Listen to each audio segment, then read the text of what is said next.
साथ जो कश्मीर में आज 2 माह से बेगुनाह लोगों को कत्लेआम किया जाता है, उसकी जितनी भी मजम्मत की जाए उतनी कम है।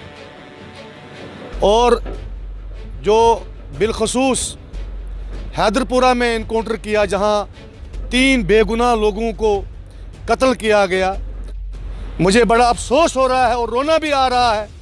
हमारी किस्मत ही बिगड़ी है, हम क्या कहेंगे, हम मजबूर हैं। और आज 3 बेगुनाहों को मारा जा रहा है, कल किसी और बेगुनाह की बारी होगी।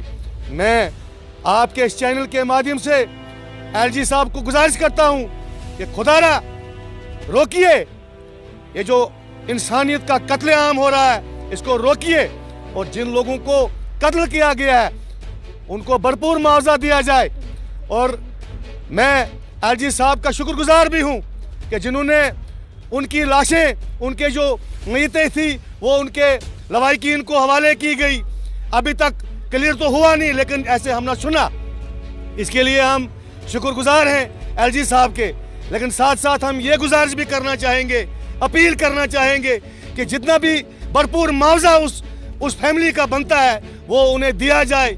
और आगे से जो किलिंगें हो रही हैं, 2 महीने से जो कत्लेआम हो रहा है मजलूमों का, खुदा के लिए इसको रोका जाए।